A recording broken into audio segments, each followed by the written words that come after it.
Let's get to the Rubber Soul album, which was released in early December 65. It was recorded in October and November. And you take readers through those sessions in this book. John seemed to be inspired by the Byrds. He saw them as contenders and felt the Beatles should be doing more. He's ready to put the poppy Beatles sound behind him, right? Yeah, they all are. They all are. I mean, I think George more than anyone, George became close friends with the Byrds when they were out in LA. And in fact, they are given a party by Alan Livingston, the head of Capitol Records in America. And it's a cocktail party and it's very lovely and all that. And George says, I'm not going. I'm flatly not going because the Byrds have invited me to go to a recording session and that's where I'm going. And he does. He doesn't go to the party. Paul goes, he doesn't stay very long and he joins in over with the Byrds. And then finally John leaves.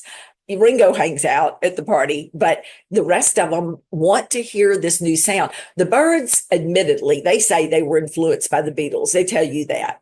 And the Beatles are influenced by the Byrds. And for the first time, the Beatles aren't necessarily leading the way. They're being influenced, and then they're taking those influences and they're doing something new with them, something totally new. I mean, to me, Rubber Soul is the turning point. It is not Revolver, which a lot of people say. Right. I mean, by the time you get to Rubber Soul, you've got the sitar on Norwegian Wood. You've got the sound of world music.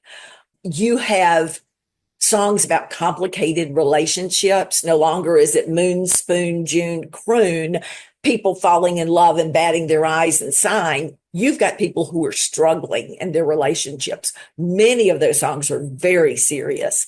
You've got a song about where can I find meaning in life? In the word, and the word is love. It's the precursor to All You Need Is Love. They are becoming the new Beatles, the studio Beatles that they're going to be. And imagine this.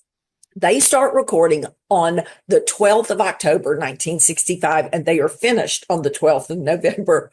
Who beside the Beatles could do Rubber Soul in a month? And it's really not a month because when they have the MBE on the 25th, they're off for rehearsals for the MBE, and I'm sure getting their clothes together. And Brian gives a soiree for them that night. And then the next day, October 26th, the whole day is spent receiving the MBE, doing many interviews afterwards. So those 2 days are out. And then they spend November, I believe it was the 2nd and the 3rd. Yes, the 2nd and the 3rd going to Manchester to record the music of Lennon and McCartney. So they don't even have a full month.